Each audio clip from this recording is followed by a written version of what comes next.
What up, people? It's the Ilive4Saturdays podcast.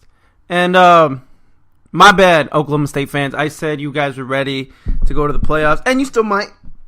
But I think I'm possibly jinxed you against TCU this week. So that means I'm out here going to give a shout out to TCU. Shout out to TCU, man. Y'all did your thing. Kenny Trill, Gary Patterson whooped on Oklahoma State. Did the sacks and turnovers of the Big 12 football style. Beautiful. They're doing it beautiful. And like I said, Oklahoma State is for real. And TCU whipped on them. That means TCU is for real. And the last few weeks, I think the last 3 weeks actually, of the Big 12 are going to be amazing. I think TCU plays Oklahoma, and then Oklahoma will play Oklahoma State. So that's going to be a fun race for the Big 12. Should be awesome. And then, maybe Texas might upset a few people. They're looking all right. So I can't hold my tongue too long anymore, at least not in my tweets, especially. I know last year I defended Colin Kapernick that he has the right to wherever the hell he wants to do. And especially after talking to Mr. Boyer, an Navy veteran, I believe, played at the University of Texas. I think he was actually on an NFL roster for a little bit, but he talked to Colin Kaepernick and other veterans, and they had a discussion. Instead of sitting down, can you kneel? Because he still wanted him to be allowed to protest what he wanted to protest, but obviously in respect of the military during the anthem protest. And Colin did, and he kneeled. And I defended Colin Kaepernick, saying, hey, man, he's doing whatever the fuck he wants, and now he's even adjusted it for the respect of the military, and you guys still have a fucking problem. And that pissed me off, obviously, and I spoke out about it. And I haven't really talked about it at all, either in the account or on the podcast at all, which is okay with me, because I try to make this about college football as much as possible. But this weekend, Donald Trump, the NFL, and I just can't hold my tongue any longer. I'm not going to break down about who's wrong and who's right and all this shit and all blah, blah, blah, blah, blah. I'm not smart enough for that. There's many people that are smarter than me that have went to school in politics or humanity. There's all types of stuff and took all types of majors that are way smarter than I am. And I'm just not as articulate as other folks. So I'm going to let those other folks break it down for you, and I'm going to let them do their thing and stay out of that. My only thing is I do want to tell my side of the story of what I've seen and what has been my perspective since the beginning that this shit all started. So, I played soccer my whole life. When I was 13, I went to Europe with my team. And we went to actually two countries, Holland, I was in Amsterdam, it was fun, and Germany. And in this little town in Germany, we had a tournament. And in that tournament, the host town, it was a nice little German town. You just imagine a classic like German town with like rock streets, but like, flattened out. It looked really nice. It was a nice little beautiful little town. It was really cool. And they had a parade for us, for all the countries that came there. Obviously we represented the USA, not Team USA, just we represented the USA. And other countries, Sweden, all types of countries all over Europe, Ireland, obviously Germany. And every country, once the parade ended, we stopped at this like little plaza, and every country had the opportunity to sing their national anthem. And obviously all the countries went, they sang with pride, they sang with enthusiasm, it was beautiful. And then it was the Americans' turn, it was our turn to sing. We kind of sang our anthem, not really enthusiastically. And our coach was upset. Now, mind you, our coach is American, but he was born and raised in Brazil and played professionally in Brazil, all that stuff. Great dude. And he was upset. A Brazilian who turned into an American citizen, an American, had to teach us what Pride for America was.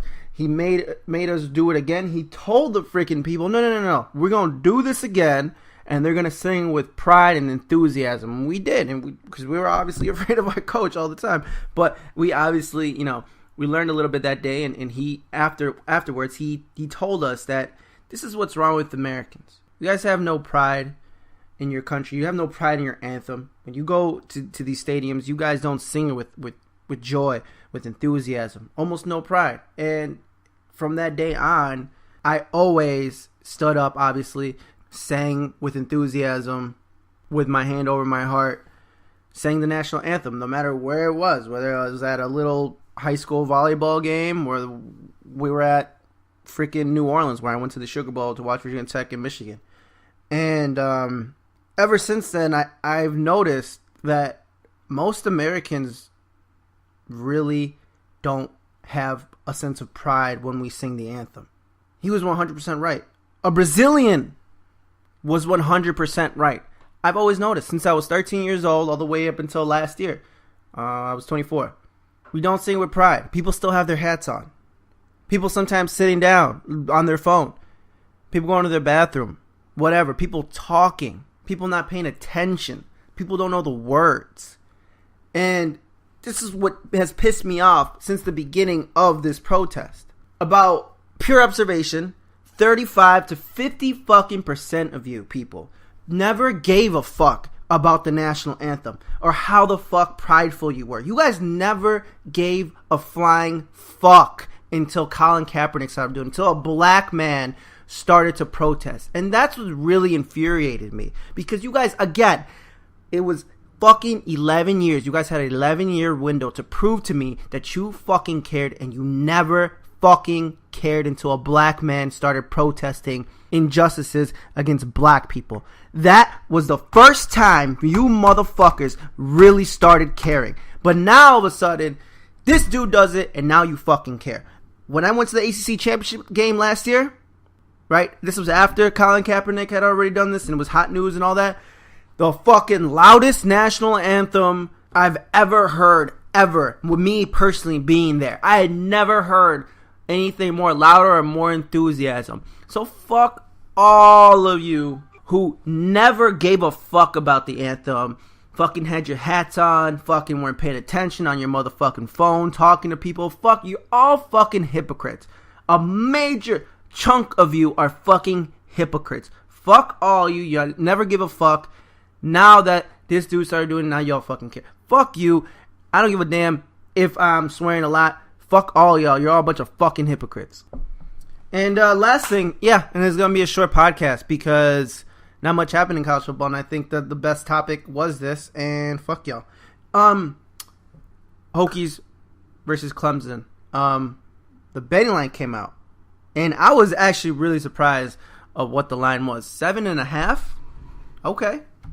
7.5 underdogs. My Hokies. Okay, I'll take that. I will take that. Hey, man, that's a decent line. Clemson's only a 7-point favorite, better than us. Hey, man, I'm taking it. Regardless of the result, though,